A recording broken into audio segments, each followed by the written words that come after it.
Welcome in ES Academy. My name is Ajay Sharma, and today I am going to discuss class 12th English chapter The Tiger King. So before discussing further, I will just tell you what message has been given in this chapter by the narrator. Now I will explain the chapter in Hindi. तो इस chapter में narrator ने ये message दिया है कि जो powerful लोग हैं उन्होंने जो एनिमल्स हैं, जो वाइल्ड लाइफ है, उसको कैसे डिस्ट्रक्ट किया है, कैसे डिस्ट्रॉय किया है, जो कि नहीं होना चाहिए, क्योंकि many species are on the verge of extension. बहुत सारे जो वाइल्ड लाइफ एनिमल्स हैं वो ख़त्म होने वाले हैं।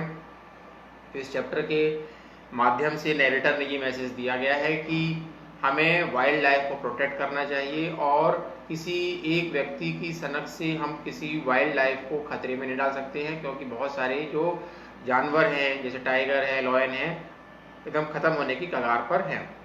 तो इस चैप्टर का जो मेन कैरेक्टर है उसका नाम है टाइगर किंग। वो प्रतिबंधपुरम का महाराजा है और कैसे वो टाइगर हंटिंग स्टार्ट करता है और एट लास्ट एक खिलौने के द्वारा कैसे उसकी मृत्यु हो जाती है, इसके बारे में बताया गया है। तो ये जो प्रतिबंधपुरम का जो महाराजा है वो बहुत ही फेमस है, और जब वो पैदा हुआ था तो जो चीफ एस्ट्रोलॉजर थे उस राज्य की, उन्होंने ये भविष्यवाणी की थी कि ये योद्धाओं का योद्धा बनेगा, बहुत महान बनेगा, लेकिन इसकी मृत्यु जल्दी होगी, एक टाइगर के द्वारा होगी। तो बहुत ही एक अनयूजुअल घटना थी ये कि जब ये चीफ एस्ट्रोलॉजर के द्वारा ये भविष्यवाणी की गई कि इसकी मृत्यु हो जाएगी टाइगर के द्वारा, तो ये 10 दिन के जब टाइगर किंग थे उसी समय ये जैसे मैच्योर व्यक्ति बातें करते हैं उस समय ये बातें करने लगे। और उन्होंने जो चीफ एस्ट्रोलॉजर था उससे ये पूछा कि ये तो निश्चित है कि जो पैदा हुआ है उसकी मृत्यु सुनिश्चित है, इम्पॉर्टेंट ये नहीं है कि मैं मर जाऊंगा, इम्पॉर्टेंट ये है कि मेरी मौत का तरीका क्या होगा। तो चीफ एस्ट्रोलॉजर ने उनको बताया था कि क्योंकि तुम जो वृषभ नक्षत्र में पैदा हुए हो इसलिए तुम्हारी जो मृत्यु है वो टाइगर के कारण होगी। ऐसा चीफ एस्ट्रोलॉजर ने उनके जन्म के समय भविष्यवाणी की थी। तो जो ये टाइगर किंग है, इनका जो बचपन था बहुत ही रॉयल फैमिली से ये बिलोंग करते थे, तो इनका जो बचपन था बहुत ही रॉयल था और इनका जो लालन पालन था बहुत अच्छे तरीके से हुआ, क्योंकि ये एक राजशाही परिवार को बिलोंग करते थे। वो इंग्लिश जो काऊ थी उसका दूध पीते थे, इंग्लिश ट्यूटर उनको टीच करता था, इंग्लिश नैनी उनकी जो पर्सनल केयर करने वाली एक महिला थी उनकी केयर करती थी, इंग्लिश मूवीज़ देख करके वो बड़े हुए। तो जब बचपन इनका बहुत ही ठाट बाट के साथ बीता और जब ये बड़े हुए और जब ये राजा बन गए तो कहीं से इनको सुनाई पड़ा कि ऐसी बातें होने लगी हैं कि टाइगर किंग की मृत्यु हो जाएगी और टाइगर उसकी मृत्यु कर देगा। तो उन्होंने ये घोषणा की कि अब वो उन्होंने डिसाइड किया कि अब वो टाइगर्स की हंटिंग करेंगे और अपने राज्य में जितने भी टाइगर्स हैं उनको ख़त्म कर देंगे, उनको समाप्त कर देंगे। और उन्होंने ये घोषणा करवाई कि उनके राज्य में कोई भी व्यक्ति टाइगर का हंटिंग नहीं कर सकता है, टाइगर को नहीं मार सकता। टाइगर को छोड़कर किसी भी जानवर का शिकार किया जा सकता है, लेकिन टाइगर को कोई भी हाथ नहीं लगा सकता है, और अगर कोई टाइगर को हंट करने की कोशिश करेगा तो उसकी सारी संपत्ति जब्त कर ली जाएगी। इस प्रकार की घोषणा वो करवाते हैं। और जब वो पहले टाइगर को मारते हैं और तो उसके बाद वो चीफ एस्ट्रोलॉजर के पास जाते हैं और उससे कहते हैं कि मैंने टाइगर को मार दिया है। तो चीफ एस्ट्रोलॉजर उनसे कहता है कि बहुत अच्छी बात है, आपने एक टाइगर को मार लिया है, लेकिन यदि आपने 100वें टाइगर को मार लिया तो मैं जो मेरी एस्ट्रोलॉजी की किताबें हैं उनको जला दूंगा और मैं एक इंश्योरेंस एजेंट बन जाऊंगा और अपनी चोटी काट दूंगा। इस प्रकार से चीफ एस्ट्रोलॉजर बोलता है उनसे।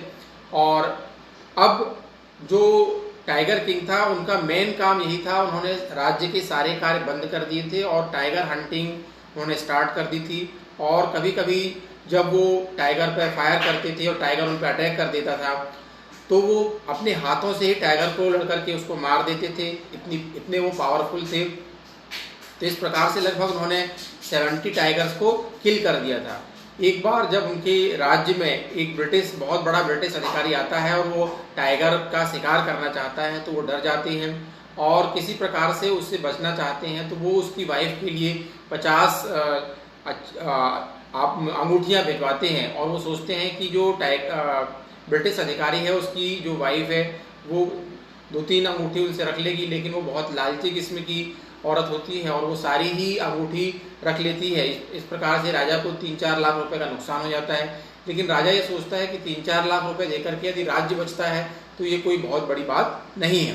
तो इस प्रकार से करते उन्होंने ब्रिटिश अधिकारी से अपने शासन को बचा लेते हैं, क्योंकि उनको डर था कि यदि वो एक ब्रिटिश अधिकारी को अपने राज्य में टाइगर को हंट करने की परमिशन दे देंगे तो हो सकता है कि और भी ब्रिटिश ऑफिसर्स आए और वो टाइगर को हंट करना चाहें ऐसा, और उनके राज्य में मतलब उनके लिए खतरा पैदा हो सकता था जिससे वो बचना चाहते थे। तो इससे वो किसी प्रकार से उबर गए। तो इस प्रकार से उन्होंने इसके बचे और इस टाइगर की हंटिंग करते करते उनके राज्य में पूरे टाइगर समाप्त हो गए और उन्होंने 70 टाइगर्स लगभग मार लिए थे। अब उनके चिंता का विषय था, क्योंकि उनको 100वें टाइगर से खतरा था, तो उन्होंने अपने दीवान से डिस्कस किया उनसे कि अब मुझे एक ऐसी रॉयल फैमिली ढूंढो जहाँ पे प्रिंसेस हो और जिससे मैं शादी कर सकूं और उस राज्य में जाकर के मैं टाइगर्स को हंट कर सकूं। तो दीवान साहब को ये काम करना ही था, क्योंकि उनको अपनी नौकरी जाने का खतरा था। तो दीवान साहब एक ऐसे राज्य की खोज करते हैं जहाँ पर प्रिंसेस भी हो और उसमें टाइगर की पॉपुलेशन भी अच्छी हो। तो टाइगर किंग एक ऐसी प्रिंसेस से शादी कर लेता है और जब भी वो अपने फादर इन लॉ को विजिट करता है तो वहाँ पर 5-6 टाइगर को किल करता है, हंट करता है उनको, और अपने जो टाइगर की मारने की काउंटिंग को बढ़ाता जाता है। और ऐसा करते करते वो 99 टाइगर्स को किल कर लेता है और एक टाइगर कम बच जाता है, जो 100 टाइगर था अभी भी बचा हुआ था मारना। तो अब उनकी चिंता बढ़ती जाती है। तो एक बार उनको उड़ती उड़ती खबर मिलती है किसी के द्वारा कि जो पहाड़ी के पास गांव है उसमें किसी ने टाइगर देखा है। तो राजा बहुत खुश होता है और उस गांव के लिए 3 साल तक के लिए पूरा टैक्स माफ कर देता है और उनको कोई भी टैक्स नहीं देना होगा।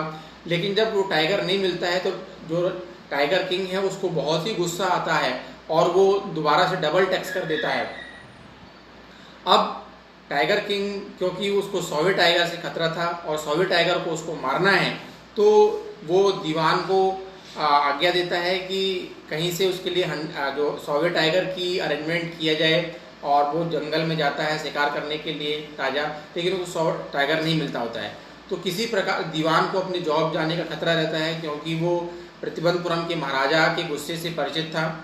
और तो वो किसी पार्क से एक बूढ़े टाइगर की व्यवस्था करते हैं और जहाँ पे राजा शिकार कर रहे होते हैं वहाँ ला करके उस टाइगर को रख देते हैं उनके सामने, ताकि वो शिकार कर सकें, हंट कर सकें और उनको जो दीवान है उनका जॉब बच जाए।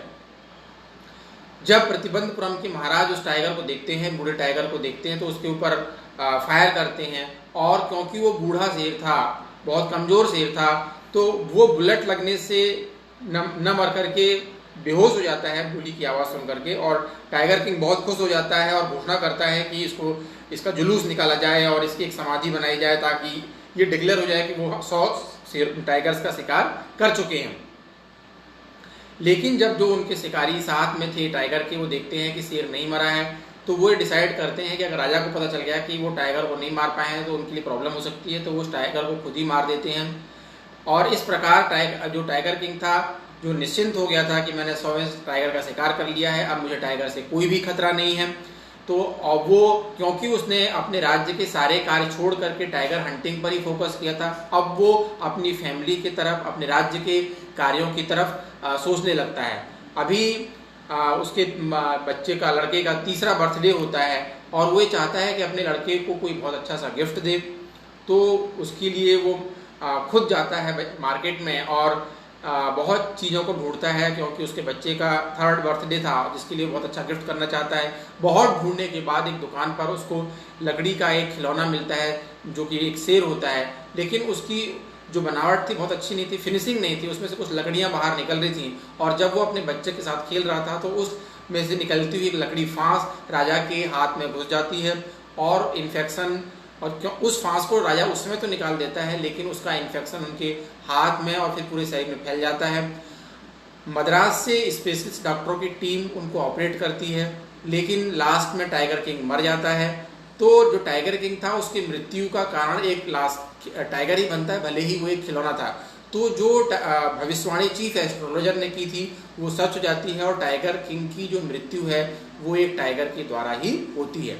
तो तो अल्टीमेटली इतने सारे शिकार करने के बाद भी टाइगर किंग अपने आप को टाइगर से नहीं बचा पाता है। लेकिन जो मैसेज दिया गया है इसमें नैरेटर ने मैसेज ये दिया है कि चाहे जो पावरफुल लोग हैं उनको ये अधिकार नहीं है कि वो वाइल्ड लाइफ को ख़त्म कर दें, वन्य जो जीवों हैं उनका वो शिकार करें। तो ये मैसेज दिया गया है। इसका जो मेन कैरेक्टर है वो है प्रतिभमपुरम के महाराजा, जिसको कि टाइगर किंग के नाम से जाना जाता है। उसको टाइगर किंग के नाम से इसलिए जाना जाता है क्योंकि वो 100 टाइगर को मार करके अपनी जो मौत थी, मृत्यु थी, जो उसकी भविष्यवाणी की गई थी, उसको बचना चाहता था।